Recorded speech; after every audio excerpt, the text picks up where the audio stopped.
So when I met Mike the very first time at WORLDSymposium, to be honest, I wasn't even sure if he liked us, or I wasn't really sure about him.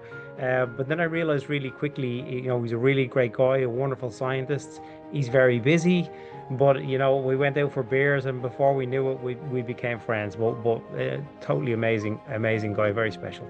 It was at a world meeting when we met for the very first time. He told us that he's not that interested in MSD and that he doesn't need MSD. My first impression was, who's that guy?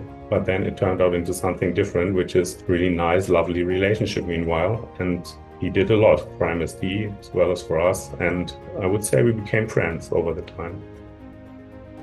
I remember the first time I met Mike in his office, and people warned me about him because he's a weird, most bizarre, weird American they said you ever met, which is kind of true. And I remember sitting in his office and then explaining to me what newborn screening is and what cyclosing is and what Krabbe disease is with a passion. And then that's when I decided that, okay, maybe I should join this lab and do something really practical and meaningful to the babies in the whole world.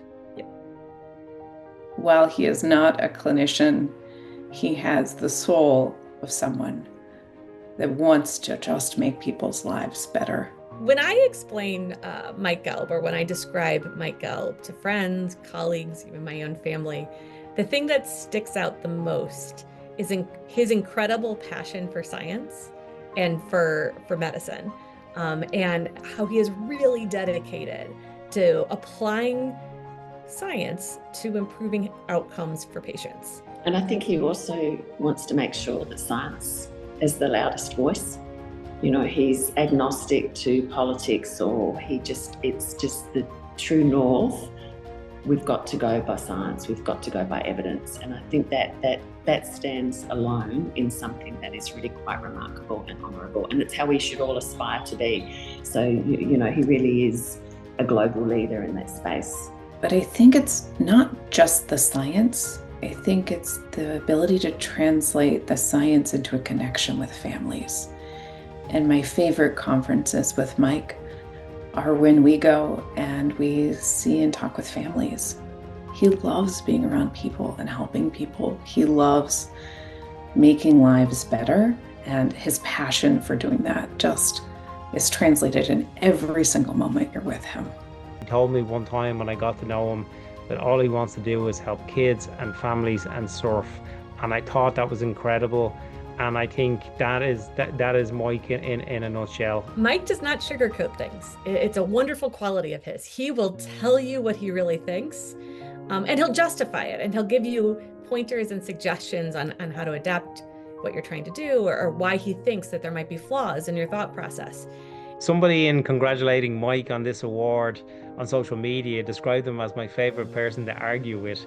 This is what I like about him. You can feed him the most crazy ideas. He takes it seriously. We talk about it. We laugh about it. We have a couple of beers about it, and then it could turn out into something really brilliant, or we just dump it again and think about the next things. And this is still what I like about Mike most. So it was always a fun time to call Mike and discuss things. We yelled at each other from time to time, but it was always for the better of the science. But it was always a fun conversation. I'm happy to take your call anytime, Mike, but just not at midnight. I've seen Mike present at lots of different conferences all over the world. And some of his presentations can be really, really engaging. It does help that sometimes he takes off the shoes and he's just in his socks, and he might be pacing up and down and having a debate with the audience at the same time he's presenting. The other thing that stands out about Mike is he hates wearing shoes. And so there's an excellent chance at any large international conference, the man without shoes on and dirty socks will be Mike. The biggest overarching accomplishment of Mike's career is that he's transformed public health in our country. If you think about it, a whole generation and future generations of kids are going to have their outcomes and trajectories change because of the amazing newborn screening technology he has developed. came in and basically took over, is the truth of it, you know. He came in and became one of the key leaders, you know, certainly in the lysosomal space. Mike Gelb is the father of newborn screening in the modern era. He has helped to add so many disorders to newborn screening with a level of rigor and specificity that is just transformative. Mike, you're an absolute legend. Thank you very much for all your contributions to the field and your dedication and your good heart. Congratulations, Michael. You couldn't be more deserving of this award, and let this be a testament to everything you've achieved to marshal the community for excellence in newborn screening. You're an aspiration to all of us. Well done indeed. Congratulations, Michael. I cannot imagine a more deserving person.